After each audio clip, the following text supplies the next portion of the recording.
The Astronomy of the Bhagavat Purana, single-part summary version. Another name for the Bhagavat Purana is the Srimad Bhagavatam, and we're focusing here on the 5th canto, chapters 16 to 26, with translations and commentary by A.C. Bhaktivedanta Swami Prabhupada. Now, within mainstream science, the common perception of the universe is essentially based on observable matter. In contrast, the Vedic scriptures describe a universe teeming with life. But this life, though beings with bodies, not limited to gross matter that we can actually perceive.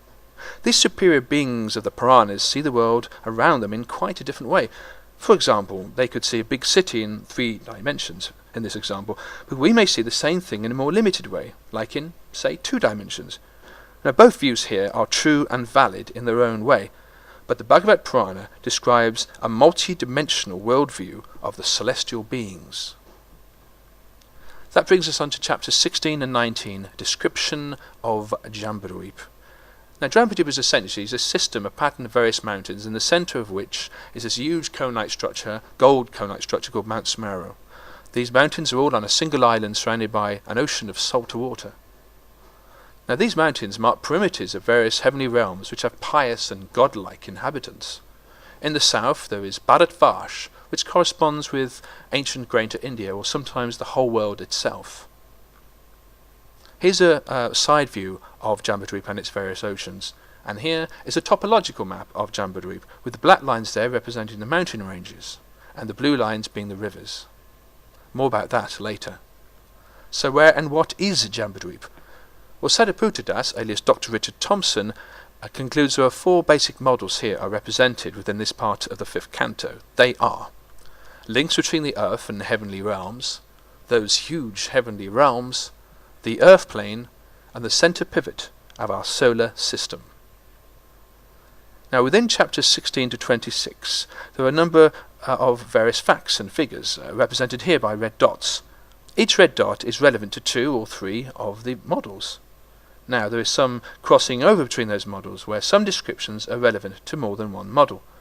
I suggest that it's showing connections between everyday sense perception and a multi-dimensional universe of the celestial beings. First model, links between places on Earth and the heavenly realms. So let's first of all focus on the Central Asian region here, particularly the mountainous regions. Let's close in. And here you go, close up here, and just note the area of mountains here marked by the red circle and the various countries. Now then, we put in, make this a topological version of the same thing with the black lines there, the tops of the mountains. Compare that to the topological map of Jambudvip, and we actually get a large similarity. So in one sense, this model is indeed valid. Of course, indeed, according to that same model to the south is Bharatvarsh, which is ancient Greater India. But Bharatvarsh can also represent the whole world itself. This is because thousands of years ago it's believed that India was actually the centre of a huge cultural and political empire which spread across the whole civilized world. Model 2, as the heavenly realms, which are huge. Now, looking at the dimensions described in yojanas and converted into miles in the Bhagavatam, they really are very, very, very tall mountains indeed. In fact, according to the scale of the Earth here, some of the mountains are about 8 times the height of the Earth itself, which is absolutely incredible size. Looking at the same thing from the side here, here's the whole of Jambudvip, and just on the right side here, according to that scale, is our little Earth. Just see how big Mount Sumeru is in comparison. So with these dimensions, there are trees and mountains described as being thousands of miles high. According to this scale, then, here's an image of Lord Shiva next to a banyan tree, and compared to the Earth, well, Lord Shiva would be the size of a European country like England. Huge, huge difference in scale. The third model, as the Earth plane in stereographic projection. We need to familiarise ourselves with astrolabes, an ancient instrument used for measuring time and navigation, especially when travelling on the seas and observing the stars. These were certainly used in the ancient Persian Empire and possibly in the Vedic times themselves. In astrolabes, the Earth was represented as a fat planisphere. Now here is the Earth in stereographic projection as a planisphere itself. This doesn't mean that the ancient Vedic priests thought the Earth was flat like this, but rather this was a convenient way of travelling and navigation. Now the planisphere model of the Earth here corresponds with verses in the Bhagavatam which describe the hottest annual path of the Sun upon the Earth's surface. This is called the ecliptic. In this model then, Jambudvip, and here and its surrounding rings, is essentially the Earth in stereographic projection. This model places Mount Semeru at the North Pole, as you can see here, but the features of Jambudvip and the northern hemisphere of today do not match this model. So obviously the placement of Mount Semeru may be more relevant for another model. Chapter 20, the structure of the local universe, with the fourth model here, with Jambudvip as the centre of our solar system. So looking a bit further out now from Jambudvip and its surrounding salty ocean, there are other rings here, rings of various heavenly lands and oceans. Altogether, it's called the plane of Bhumandala.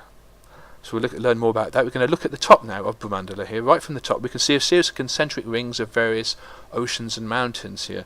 Now, about the seventh or the eighth ring out, we can actually see the path, the orbit of the Sun around the Earth. More about that in a while.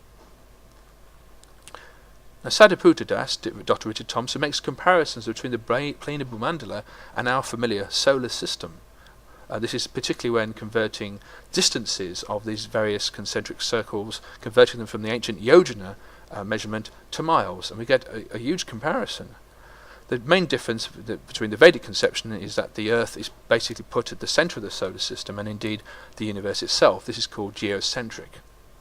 However, this is actually just simply a matter of relative motion. It's a relative point of view in space. For example, let's say two bodies in space, one larger than the other, but as long as the larger one is also moving somewhat, then of course it's relative point of view who is orbiting who. Now let's look at our solar system, the heliocentric versus geocentric views. This is a heliocentric view here of Earth and Mars orbiting the Sun. Now let's make it geocentric. Here we have, of course, in this situation where the Earth is at the centre, the Sun, of course, is doing its normal perfectly circular orbit this time around the Earth.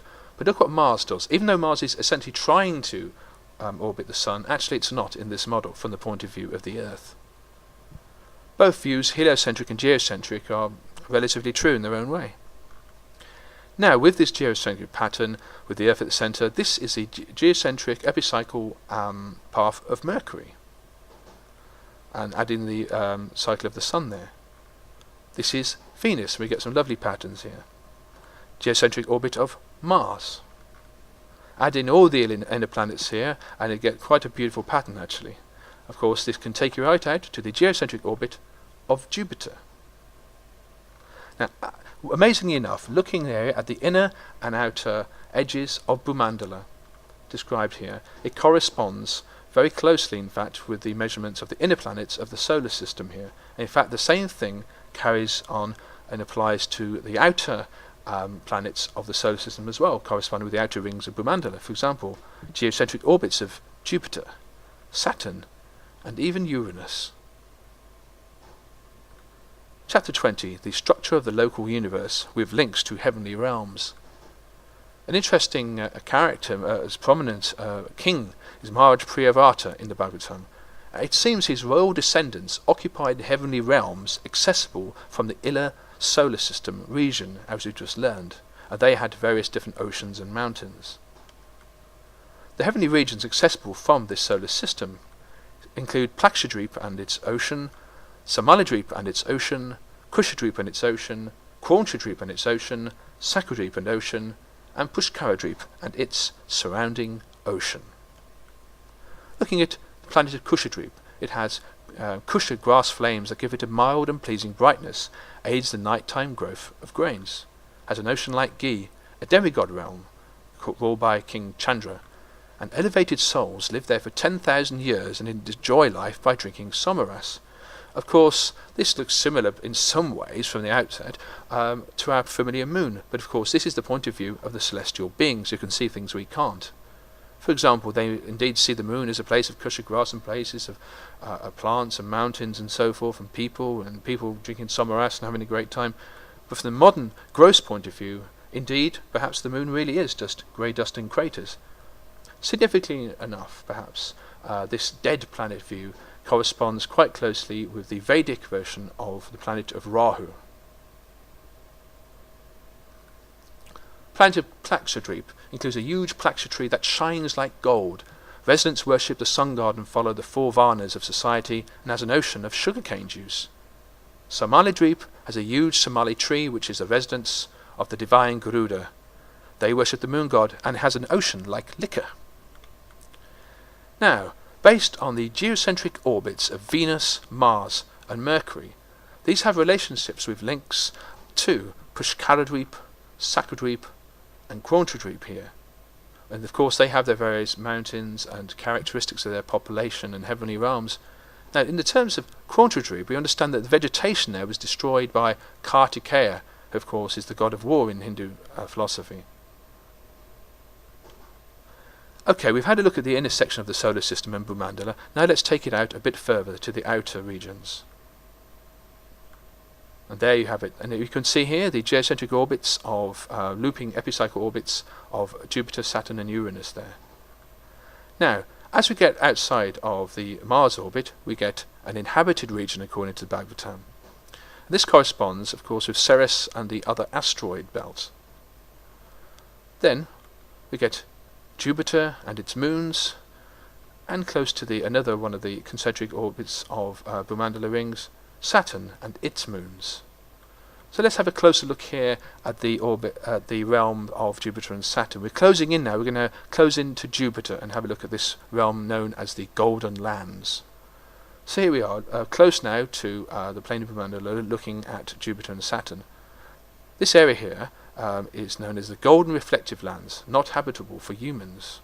So that includes Jupiter there, just on the inside of the Golden Land, and just on the outside, of course, is Saturn, and just beyond the geocentric orbit of Saturn is Loka Mountain, beyond which the naked eye from the Earth cannot see any planets. So looking again at Bhumandala from the top here is the circular Loka Mountain. Now beyond that, of course, is Alokavash in the Bhagavatam, and this is a near darkness from the point of view of the naked eye, can hardly be seen, and there's no life there. The outer region of Alokavash is the geocentric orbit of Uranus. Now a slight change of tack. Chapter 21 of the 5th canto of the Bhagavatam, Movements of the Sun. Now, as aforementioned, in one of the models is actually the Earth in stereographic projection here, and this yellow line here represents the ecliptic path. The Earth, of course, one of the things that's responsible for the various seasons of the Earth is the Earth is slightly tipped when compared with the plane of ecliptic. The plane of ecliptic, of course, being a straight line between the Sun and the Earth, and where that straight line hits the Earth here is represented by the yellow line. We can see the Earth is slightly tipped here, so that, for example, in the winter, the Earth is tipped away from the Sun, and of course, in the southern hemisphere, in this diagram, it would be the summer. And the same thing from the other side. The annual orbit of the Sun around the Earth, this of course is called the ecliptic path, and there we are.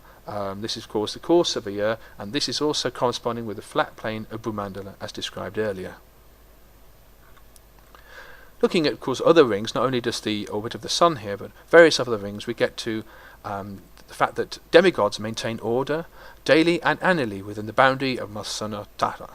So we have demigods like Indra, Yamaraj, Varuna with cities along this place here, and Soma. They maintain order and the seasons.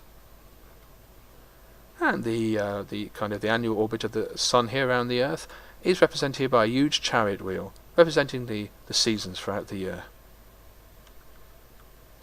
Looking again here, of course, at the orbit of the Sun with the Earth at the centre, in the Bhagavatam, 5th canto, 21, 3-5, it describes the Sun's annual movement through the zodiac.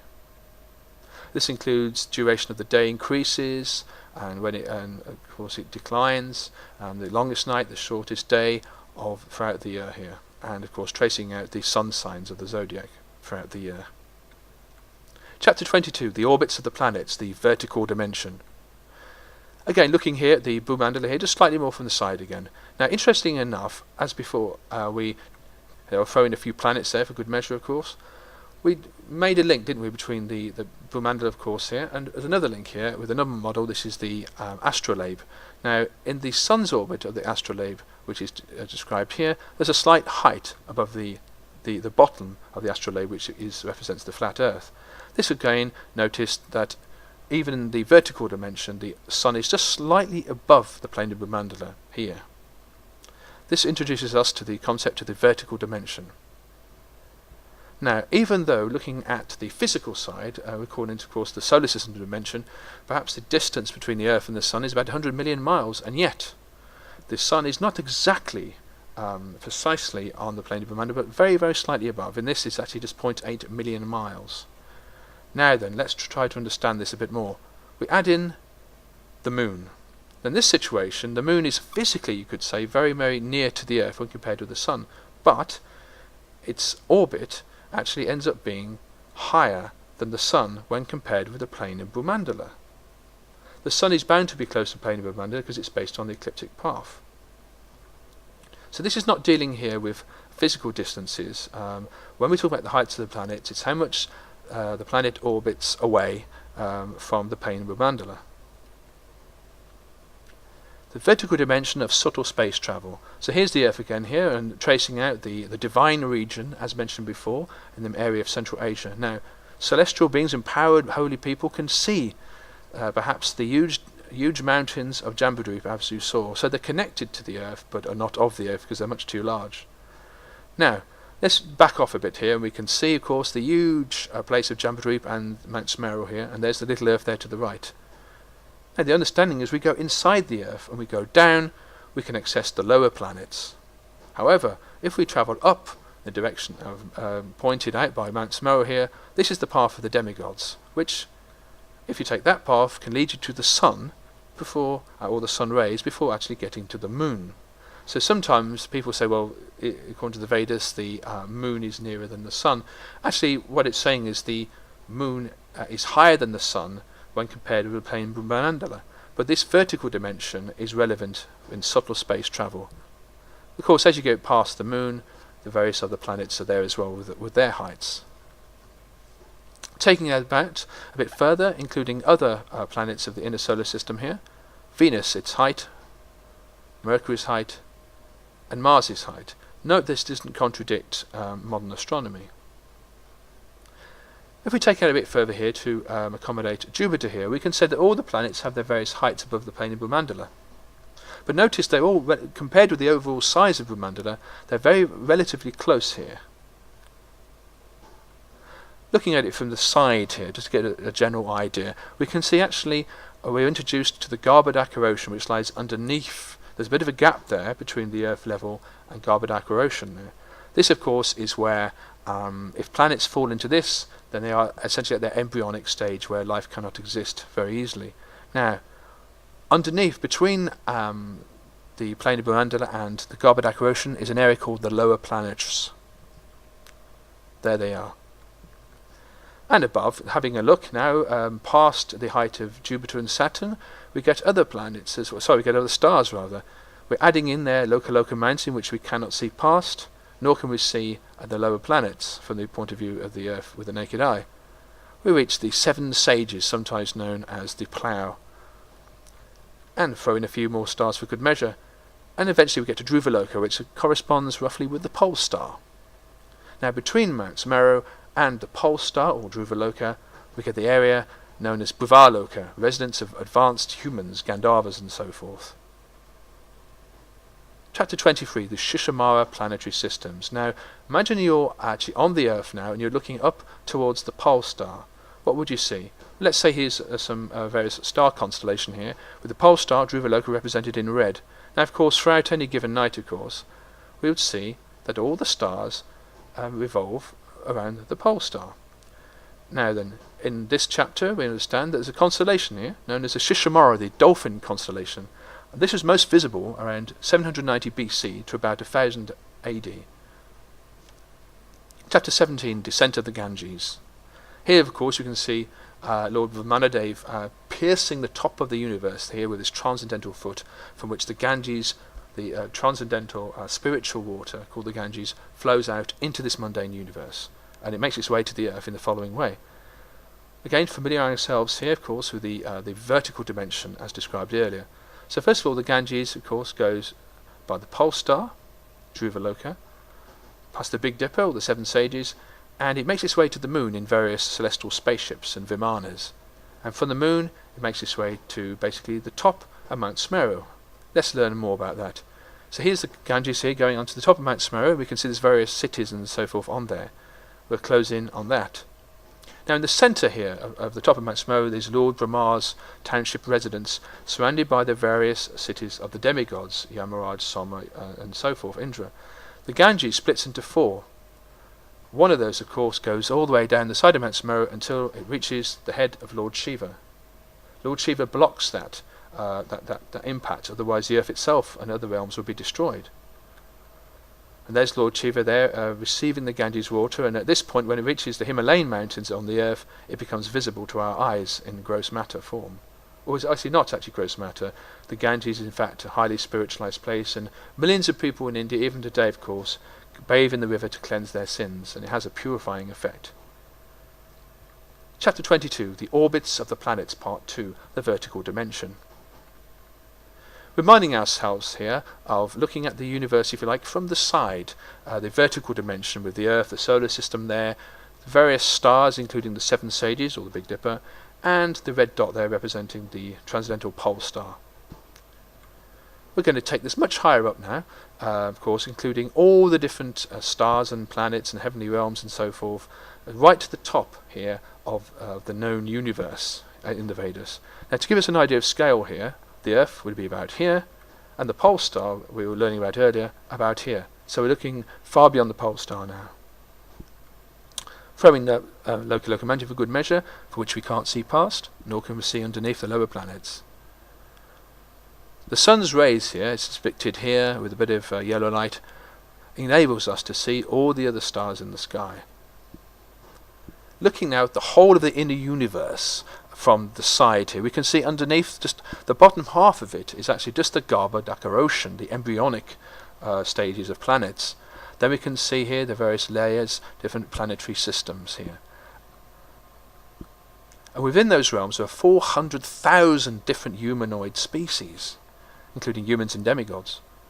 Here we have Dhruvaloka, Mahaloka, Janaloka, Tapaloka, and at the top is Satyaloka. And after which is the beginnings of the coverings of this inner universe, which we'll learn more about for the moment. We'll learn about that later, but for the moment, let's go on a little spaceship. Let's go to Mahaloka, and then we'll work our way up the higher heavenly planets to Satyaloka. Mahaloka is a great place of yogis and sages, a place of great, great beauty, where people will live for millions and millions of years by earthly calculation. Janaloka, again, a place where great celibates and ascetics are rewarded by entering this abode. Tapaloka, a place where people perform tapas, that's great austerities, and it's a wonderful place for those, very conducive for that meditation. It's also the place of the 4 Kumaras, where they live, 4 wonderful celestial beings and sons of Lord Brahma. At the very top is Satyaloka, the top of the material heavens, the abode of Lord Brahma. Here people will live for hundreds of trillions of years, in fact, after which, of course, they can potentially get liberated at the end of this universe, if they live a devotional life. Now, chapter 24, the subterranean planets. Now, underneath Mount Semeru, or indeed, of course, underneath the Earth, within the inner core of the Earth, there are various caverns, according to the Bhagavat, from which one can obtain the realms of Atalaloka, Vitalaloka, Sutataloka, Talatala, and so forth, like that. There appears to be links between the inner core of the Earth and these lower planets, where the sun's rays cannot reach. Looking at those low planets from the side again, here between Bhumandala, there, the horizontal line, and the Garbhodaka ocean are these planets. There's Atala, a place where heavenly prostitutes, or so-called heavenly prostitutes, lure men, of course, making them feel very sexualized and powerful, and yet, of course, at the time of their death, they will have to accommodate for their karma. Vitala, a place where the beings, of course, live in great, great opulence here, wearing gold and living in beautiful palaces. Sutala is a place of Bali Maharaj, and Bali Maharaj used to rule the universe, but actually he renounced it. He actually ended up being a great devotee. So even though he lost control of the universe, and of course he was of Asuric demoniac descent, he actually was a great devotee, and he was rewarded with a nice consolation prize of the beautiful realm of Sutala. Talatala, this is the abode of Mayadanava, the greatest demoniac architect in the universe. Therefore here you would expect to find great beauty, great realms, but more scientific advancement and a lack of spiritual advancement. But here they would know no disease, but here there would be wonderful, wonderful, impressive buildings and flying machines. Mahatala, this is a place where they'd be occupied mainly by demoniac serpents with many heads. I wouldn't fancy going there. Rasatala, this is the place of the enemies of the demigods, where people live in holes like rats. And at the bottom here is Patala, the place of the Nagas, the serpent race. Again, they are very, very demoniac and cruel mentality, and often many of them have jewels on their heads enable them for them to see in the dark. Again, I wouldn't fancy going there. Chapter 25, the glories of Lord Ananta. Beneath all these various subterranean planets and indeed hellish planets, is a huge multi-headed snake who's essentially holding up the whole planetary systems here with his many, many hoods. Lord Ananta is worshipped by Lord Shiva himself, the deity of Tamagun or darkness. Therefore, Ananta is sometimes called Tamasi. Chapter 26, the hellish planets. The hellish planets here are just placed just above here, Lord Ananta, in this diagram. Where is this? Actually, just between the lower planets and Garbhodak Ocean is the realm, just above the Garbhodak Ocean, just in existence, as it were, is the hellish realms. The king of those hellish realms is Yamaraj, who judges the sinful. People are taken in their subtle or astral body. If they lived a sinful life, they'll be judged by Yamaraj, where they receive punishments to fit various crimes. We'll spare the details of those, but it's not the nice place to go on holiday. This is all due to karma, and it's not forever. It's not an eternal hell, but whatever one karma is due receives the various punishment before perhaps taking birth as an animal or as a human again. Additional information here, aside from in other parts of the Bhagavatam here, the size and coverings of this Brahmandala. This area here with the various planetary systems, 14 altogether actually, represents the Brahmandala as before described. We throw in here the planar Brahmandala. And of course this here, as described before, corresponding roughly with the dimensions of the known solar system, 4 billion physical miles. Now the vertical dimension, here represented by the y-axis, corresponds to about 2 billion subtle miles, as experienced by the demigods. Let's kind of go out here and look at the whole of the Brahmandala universe. And there you go, there's the 4 billion miles of the solar system. Now as we get closer to this part of the universe, we witness the densification of elements from Earth's point of view. As we go away from this area, we essentially go backwards in time, and this is what forms the layers when it came to the building and evolution of the universe. We get to, for example, the first layer, 10 times thicker actually. Each layer is 10 times thicker than the previous. So first of all we have Earth. This is when solids are formed. Then we have a layer of water, fire, air, ether, 10 times thicker of course than ether, the layer of the mind, intelligence, and finally the largest of them all, ego. Of course is keeping us conditioned souls within the universe in this way. Now, interestingly enough, this Brahmandala, described like a golden egg, is roughly actually the same size, roughly, about the estimates of our modern Milky Way galaxy. That's quite interesting. But what's beyond this Brahmandala universe? The answer is, well, others. We can see here Mahavishnu here, a form of Lord Krishna, another form of, who's lying in the great cosmic ocean here, half asleep, and as he's breathing in and out, millions of these Brahmandala universes are coming in and out of the pores of his skin. This is similar, in fact, in some way to the expansion and contraction of the cosmos, perhaps. So where's our universe? Well, just about there. And of course here, this is the personification of the material world, is something like Mahadevi or Durgadevi here. And when Mahavishnu, in his half-asleep mode here, glances at her, this glancing is actually all the conditioned souls here, and the personification of that is Lord Shiva himself. So Shiva and Durga in many ways are the father and mother of this material world. But let's go beyond this material cosmos. Of course, we get a much a bigger realm here. Of course, the material world, the cosmos being in the bottom right of the picture there.